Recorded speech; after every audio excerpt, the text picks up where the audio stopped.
अपने चारों ओर देखें, अपने शरीर को ही ले लें। जो दिखता है वो तो सिर्फ सुई की नोक है।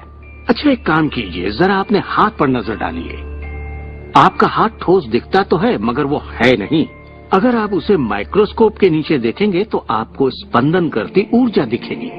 हर चीज एक ही चीज से बनी है, चाहे वो आपका हाथ हो, चाहे वो सागर हो या कोई तारा हो। यहाँ पे हर चीज सिर्फ ऊर्जा है, और इसे समझने के लिए मैं आपकी मदद करता हूँ। देखिए, पहले हमारी सृष्टि तो है ही, हमारा सौरमंडल है। सौरमंडल में हमारे ग्रह हैं, और ग्रह में हम इंसान के शरीर के अंदर हैं कई अंग, अंगों में हैं कोशिकाएं, अवयव, अणु, और आखिर में है ऊर्जा।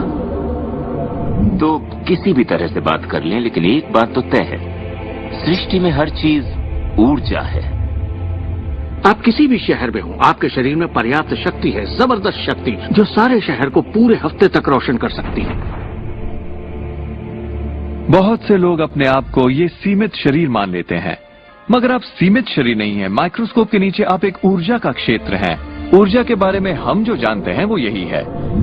आप किसी क्वांटम फिजिसिस्ट से जाकर पूछिए ये दुनिया किससे बनी, उसका जवाब होगा ऊर्जा से। तो ऊर्जा क्या होती है? इसे ना तो बनाई जा सकती है, ना नष्ट की जा सकती है। ये हमेशा से थी, रही है और हमेशा रहेगी। ये किसी रूप में आती है, रूप से गुजरती है और बाहर निकलती है। बहुत अच्छे। अब किसी आध्यात्मिक व्यक्ति के पास जाकर पूछिए ये सृष्टि किसने बनाई, उसका जवाब होगा भगवान। भगवान क्या है? वो हमेशा से था, हमेशा रहेगा, ना उसे बनाया जा सकता है, ना नष्ट किया जा सकता है। वो हमेशा से था, हमेशा रहेगा, हर रूप में आता है। देखिए, आपको वर्णन एक जैसा मिलेगा, सिर्फ शब्दावली अलग होगी। तो अगर आपको लगता है आप सिर्फ हाड़ मांस के इंसान हैं, तो फिर से सोचिए, आप में एक आत्मा है, आप एक ऊर्जा क्षेत्र हैं जो एक बड़े ऊर्जा क्षेत्र में काम कर रहा है। हम सभी जुड़े हुए हैं, बस हमें दिखता नहीं। ना तो कुछ बाहर है और ना ही कुछ यहाँ है। सृष्टि में हर चीज जुड़ी हुई है, सब एक ही ऊर्जा का क्षेत्र है। ज्यादातर हमारा ध्यान शारीरिक बनावट की ओर लगा रहता है, पर ये शरीर तो आत्मा का सिर्फ एक चोला है। आत्मा अमर है और आप अनंत जीवन हैं। आप ऊर्जा का स्रोत हैं। आप इंसान के रूप में जन्मे ईश्वर हैं, जिसमें कोई कमी नहीं। जैसा कि शास्त्रों में कहा गया है, हम सभी ईश्वर की ही छवि हैं, यानी कि हम एक जरिया हैं जिससे पूरी सृष्टि अपने आप को महसूस करती है। हम कह सकते हैं कि हम अनंत क्षेत्र हैं प्रकट होने वाली संभावनाओं के। ये सारी बातें सच हैं। हर महान परंपरा ने आपको बताया है कि आपको रचनात्मक स्रोत की छवि में ही बनाया गया है। इसका मतलब है कि आपके अंदर अपनी दुनिया बनाने की ईश्वरीय शक्ति है और आप ऐसा कर सकते हैं। शायद आज तक आपने जो भी चीजें बनाई हैं वो खूबसूरत हैं और आपके योग्य हैं, या शायद आपने ना बनाई हो। जो भी हो, आप इस पर गौर करें कि आपकी जिंदगी में जो भी नतीजे आए हैं, क्या वो वही है जो आप चाहते हैं और आपके योग्य हैं? अगर वो आपके योग्य नहीं है तो उन्हें बदलने का सही वक्त कब आएगा? क्योंकि ऐसा करने के लिए आप में वो शक्ति है। शक्ति अंदर से होती है, इसलिए ये हमारे नियंत्रण में है। बहुत से लोगों को लगता है कि जिंदगी ने उनके साथ धोखा किया है। वे अतीत की ओर इशारा करते हैं कि किस तरह उनके माँ बाप उनसे बुरा सलूक करते थे या उनका परिवार अच्छा नहीं था। और यहाँ मैं आपसे कहना चाहूंगा कि ज्यादातर मनोवैज्ञानिक मानते हैं कि करीब 85% परिवारों में लड़ाई झगड़े होते हैं और आपको ये अलग नहीं है। मेरे माँ बाप को शराब की लत थी। मेरी माँ ने उन्हें तलाक दे दिया था जब मैं 6 साल का था। 13 से 18 साल के बीच में गली का होंडा हुआ करता था। मेरे साथ एक घातक मोटरसाइकिल एक्सीडेंट हुआ। एक बार जब मैं डैलस में था तो बेघर था, और ह्यूस्टन में मैं 15 सालों तक गरीबी में रहा। जब मैं छोटा था तो कुछ भी नहीं सीख पाता था।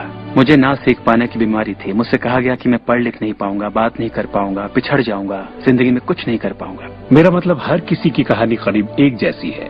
अब आप कहेंगे तो क्या हुआ, पर असली सवाल ये है कि अब आप क्या करेंगे? आपका चुनाव क्या होगा? या तो आप उसी अतीत में उलझे रहें या अपनी चाहत पर फोकस करें। और जब आप वही सोचते हैं जिसकी चाह हो, तो अनचाही चीज का वजूद खत्म हो जाता है। चाहत जब बढ़ती है तो अनचाहा गुम हो जाता है। आप ही अपने जीवन के शिल्पकार हैं। आप ही लेखक हैं। अपनी कहानी खुद लिखिए। कलम आपके हाथ में है और इसका नतीजा वही होगा जो आप चाहेंगे। आकर्षण के सिद्धांत की खूबसूरती ये है कि आप जहां हैं वहीं से इसे शुरू कर सकते हैं। शुरुआत कर सकते हैं सोचने से। दिल से सोचेंगे तो आप अपने अंदर एक संगीत, एक खुशी का जज्बा पैदा होता हुआ पाएंगे और सिद्धांत उसमें सुर मिलाना शुरू कर देगा। तो अब आपके विश्वास में बदलाव आया है, जैसे सृष्टि में पर्याप्त से ज्यादा है, या विश्वास होगा कि मेरे लिए सब बिल्कुल ठीक है, या आपका विश्वास होगा कि मैं बूढ़ा नहीं हो रहा, जवान हो रहा हूँ। हम जैसा चाहें वैसा बन सकते हैं आकर्षण के सिद्धांत का इस्तेमाल करके। आप खुद को पूरी तरह से आजाद कर सकते हैं वंशानुगत दोषों से, सांस्कृतिक कुरीतियों से, सामाजिक मान्यताओं से, और पूरी तरह साबित कर सकते हैं कि आपके अंदर की शक्ति बाकी शक्तियों से कहीं ज्यादा बड़ी है। आप सोच रहे होंगे बात तो बहुत अच्छी है, मगर मैं नहीं कर सकता, या वो मुझे करने नहीं देगी, या ये मुझे करने नहीं देगा, या ये करने के लिए मेरे पास पैसा नहीं है, या ये करने के लिए मुझ में ताकत नहीं, या मैं रईस नहीं, मैं ये नहीं, मैं वो नहीं, मैं कुछ भी नहीं। आपके हर एक नहीं को आपने बनाया है। चाहे आपको लगे आप